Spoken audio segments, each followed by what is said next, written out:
नमस्कार और स्वागत है इस एपिसोड में जिसका नाम है मेरे बगीचे की सैर।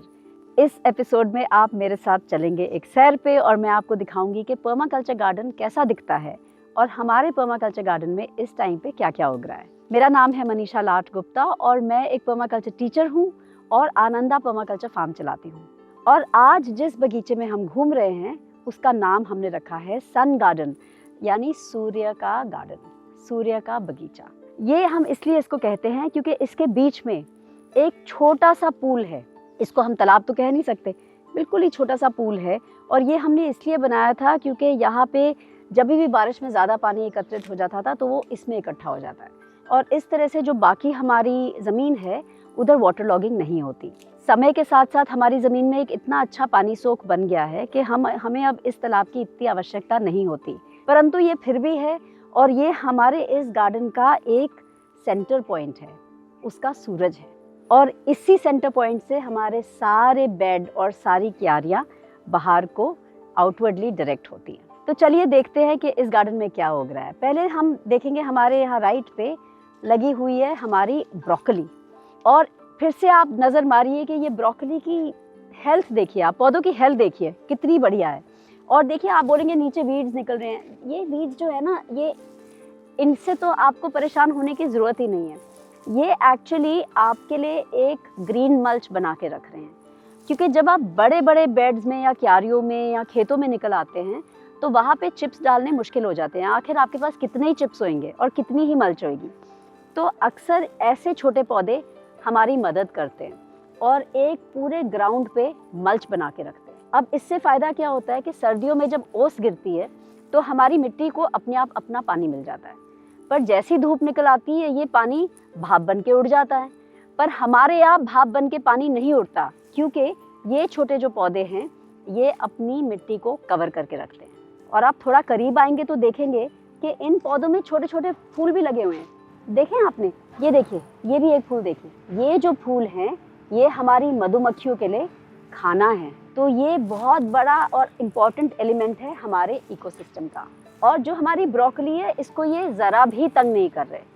तो आपका जो वीड्स की तरफ या खरपतवार की तरफ जो आपका एक माइंडसेट है वो आपको बदलना पड़ेगा, क्योंकि सारी खरपतवार, या मैं तो कहूँगी कोई भी खरपतवार बुरी नहीं होती। वो तब निकलती है जब आप मिट्टी को तंग करते हैं। और अगर आप मिट्टी को तंग करना बंद कर देंगे तो जो खरपतवार निकलेगी वो आपकी मदद करने के लिए ही निकलेगी, आपका काम बढ़ाने के लिए नहीं निकलेगी। पीछे आप देखेंगे कि हमने अब नए फल के पेड़ जोड़े हैं। एक वहाँ दिखेगा आपको, एक यहाँ दिखेगा। आम, लीची, चीकू, जामुन, ऐसे बड़े पेड़ अब हमने इस गार्डन में जोड़ लिए। वो अपनी धूप लेंगे 30-40 फुट की ऊंचाई पर, और नीचे हम अच्छी भली अपनी सब्जियां और बाकी जो भी हमें क्रॉप्स उगानी है वो हम उगाते रहेंगे। ये देखिए यहाँ पे पत्ता गोभी जो पहले की लगी है, कुछ नई लगी है। तो इसमें हमने टेम्पोरल स्टैकिंग की है, मतलब कुछ पुरानी कुछ नई। जब ये निकल जाएगी तो इसके लिए जगह बन जाएगी और ये उगनी शुरू हो जाएगी। ओके, आगे चलते हैं। यहाँ पे आपको गोभी दिखेगी। गोभियों में कई जगह गोभी बननी शुरू हो गई होगी। और पत्ता देखिए कितना स्वस्थ है, कितना बढ़िया लग रहा है। यहाँ पे बैंगन, और बैंगन के बीच में आपको दिखेगा एक सीताफल का पेड़। यहाँ पे दिखेगा एक आपको चकोतरे का पेड़। तो आप देख रहे हैं कैसे हमारे पेड़ भी अपने हम सब्जियों के बीच में हमने इंटीग्रेट किए हुए हैं। यहाँ थोड़े मटर लगे हैं। आगे देखेंगे आप पालक लगी है, मूलियाँ लगी हैं, वहाँ भी शलगम लगी हुई है। पीछे देखिए टमाटर। आइए टमाटर दिखाती हूँ आपको। मैं बांध के रखा हुआ है, ट्रेलिस किया हुआ है, ताकि जब सुबह इस पर जो ओस गिरती है वो दिन में सूख जाए। अगर आपकी ओस सूखेगी नहीं तो शायद आपके यहाँ कोई फंगल या वायरल इन्फेक्शन आ सकती है। तो अगर आपको स्वस्थ टमाटर चाहिए तो आपको उनको बांध के रखना चाहिए, ज़मीन पे गिरा के नहीं रखना चाहिए। और ये बस अब कुछ ही हफ्ते में ये सब तैयार होने शुरू हो जाएंगे। ये इनका क्या करेंगे, हम खाएंगे, बेचेंगे और टोमेटो सॉस बनाएंगे।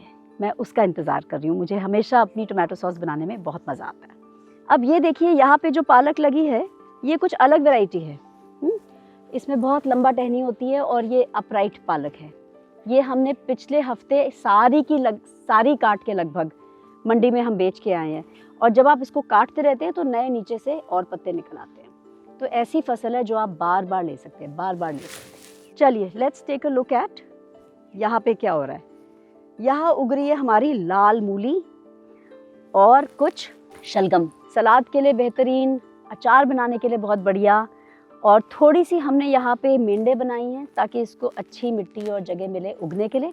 पर हमेशा की तरह इसको हम ढकने की कोशिश करते हैं पत्तों से, चिप से, या कई बारी कुछ अच्छी खरपतवार हमारी मदद करती है हमारी मिट्टी को ढकने के लिए। पीछे आपको नींबू के पौधे दिखेंगे, एक यहाँ और एक वहाँ। ये जो नींबू है बड़े होते हैं, इनको हम कहते हैं मायर्स लेमन्स। काफ़ी बड़े नींबू है ये, इससे लगभग 2-3 ग्लास नींबू पानी बन जाता है और थोड़े मीठे भी होते हैं ये। वो जो छोटे कागजी नींबू हैं उसके मुकाबले में थोड़ा सा इनमें मिठास होती है एंड बहुत जूसी होते हैं, सीडलेस होते हैं। ऐसे हमारे पास कई नींबू के पेड़ हैं। ये देखिए बीच में क्या लगा है, एक बड़ा विरासती पेड़। कौन सा पेड़ है ये? सागवान का, टीक। जी हाँ, इसकी बहुत मूल्य है। ये तो बिल्कुल सीधा ऊपर जाता है, इसकी छाया हमें बिल्कुल परेशान नहीं करती। थोड़ी बहुत पेड़ों की हम छटाई कर देते हैं सर्दियों में और उनके वुड चिप्स बना देते हैं। पर ये ही पेड़ वो है जो हमारा पानी सोख बनाती हैं, पंछी के लिए हमें जगह देती है, घर देती है, और इनकी छत्र छाया में हम अपनी बाकी खेती कर पाते हैं। आपने कभी देखा है फूल गोभी को उगते हुए, और कितनी खूबसूरती से सारी सूरज की तरफ अपनी शक्ल करके बैठी होती। आइए देखिए, यहाँ से देखते हैं, कितना बढ़िया लगता है बंद गोभी को देखते हुए। सारे इतने खूबसूरत, पीछे मेथी है, यहाँ मटर है, वहाँ मूलियाँ हैं। ओफ माय गॉड, सो मच। आप देख रहे हैं क्या अबंडेंस, कितना कुछ हमें सृष्टि देती है। और हमने पता नहीं क्यों तय कर लिया कि हम 2 ही चीज़ें खाएंगे या 4 ही चीज़ें खाएंगे। हमारा शरीर तो इन सब चीज़ों से पोषण करने वाली चीज़ है, तो हमें जितनी ज़्यादा वैरायटी हम ऐड कर सके उतना हमें करना चाहिए। Oh my God, let me show you these टमाटर। मैं वहाँ जाके आपको ज़रा दिखाती हूँ। देखो कितने खूबसूरत लग रहे हैं। My God, so beautiful. अच्छा, दूसरी चीज़ आप नोटिस करिए यहाँ पे कि इनके बीच बीच में हमने मिर्चियाँ लगाई हुई हैं। अब मिर्ची की जो एक लाइन है और थोड़े प्याज भी लगे हुए हैं बीच में, तो ये आपको प्रोटेक्शन देंगे आपके टमाटरों को। और जब टमाटर आपके ख़त्म हो जाएंगे तो आपके यहाँ मिर्ची चल जाएगी। तो हमेशा इंटरक्रॉपिंग करिए, हमेशा चीज़ें मिक्स करिए, उससे आपका गार्डन स्ट्रॉन्ग बनेगा, सशक्त बनेगा, और कोई कीड़े की मजाल के वो यहाँ आके कुछ आपको परेशान करें। यहाँ आप देखेंगे कितने सारे बैंगन लगे हैं। ये नए बैंगन के पौधे हैं जो शायद मैंने आपको पिछली श्रृंखला में दिखाए हैं। वो सारे पिछले से पिछले साल के बैंगन के पौधे हो सकते हैं। ये अभी हमने नए लगाए हैं। बहुत ही अच्छे स्वस्थ बैंगन चल रहे हैं यहाँ पे। पीपल का पेड़ बिल्कुल बीच में खड़ा है, हमारी रक्षा कर रहा है, सुरक्षा कर रहा है। ब्रोकली और ब्रोकली के बीच में एक नाशपाती का पेड़। देखिए ज़रा, just look at the broccoli, quality देखिए आप इसकी। और आइए मैं आपको एक चीज़ दिखाऊं। ब्रोकली के बीच में आप ज़रा मिट्टी देखिए, यहाँ पे देखिए, दिख रही है आपको मिट्टी? देख रहे हैं आप कितनी बढ़िया तरह से ये ढकी हुई है। क्वालिटी देखिए मिट्टी की। तो दिस इज़ वेरी इंपॉर्टेंट कि आप हमेशा अपनी मिट्टी को ढक के रखिए, फर्टिलिटी बढ़ाए रखिए। अगर हम इनको ढके ना गर्मियों में, तो फिर ये जितनी हमने इसकी फर्टिलिटी बढ़ाई है वो सारी वी विल लूज इट। तो हमें इसको हमेशा कवर करके रखना है। बस एक ही काम है हमारा। ये हमारे बेड है, हमने बेड पे बेड कवर चढ़ा के रखना है, यही हमारा एक काम है। अच्छा, ये तो देखना पड़ेगा हमें। ये देखिए कितना बढ़िया यहाँ धनिया लग रहा है। यही धनिया हम हर शनिवार को मार्केट लेके जाते हैं, और मैं देखती हूँ कि ज़्यादा लोगों के पास इतना अच्छा धनिया होता नहीं है जितना हमारे पास है। सो ग्रेट धनिया। और ये एक आड़ू का पेड़ है। आप देख रहे हैं इसमें आंखें बनने शुरू हो गई हैं। अभी जहाँ जहाँ आंखें बन रही हैं इसमें अभी फूल आएगा और फिर फल आएगा। ओके, चलिए आगे चलते हैं। ये देखिए आलू, और आलू के बीच में बीट रूट मतलब चुकंदर। तो आलू भी लगे हैं इसमें और चुकंदर भी लगा है। और अब कुछ ही हफ्तों में हमें एक एक करके हम दोनों चीज़ें इसमें से ले पाएंगे।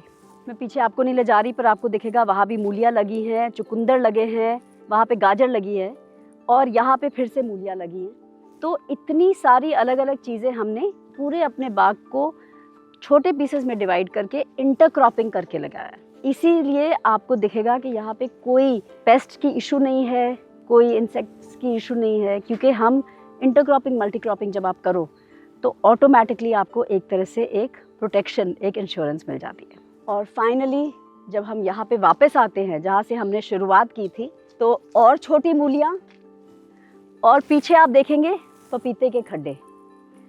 ये पपीते के खड्डे क्यों बने हैं? क्योंकि हम यहाँ से जो सफाई करते हैं वो सारा हम पपीतों के खड्डों में डाल देते हैं। उधर उसको अपना पानी मिल जाता है बारिशों में और ये पपीते अपने आप ही चलते रहते हैं। और सबको धूप मिल रही है, दक्षिण से धूप आ रही है और सारे पौधों को धूप मिल रही है। तो ये है हमारा सन गार्डन।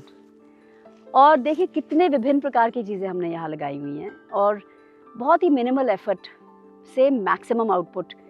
इसका मतलब ग्रेट प्रोडक्टिविटी, बहुत बढ़िया उत्पादकता। आपको उत्पादकता और क्वालिटी पे फोकस देना ज़रूरी है। केवल ट्रॉलियाँ भर भर के एक घटिया किस्म का फसल जिसमें जहर भरा हो वो खाना नहीं कहलाता। तो थोड़ा अपना नज़रिया बदले, थोड़े लोगों को अपने साथ जोड़िए जो आपके खाने को खरीदना चाहेंगे, पसंद करेंगे। धीरे धीरे करके हम लोग सब, हमारी खेती, हमारे गांव, इन सब चीज़ों को हम मिलके बदल सकते हैं। चलिए आज के लिए बस इतना ही। मैं फिर से आपको मिलूंगी अगले हफ्ते। देखने के लिए शुक्रिया। अब मैं चलती हूँ, बाय।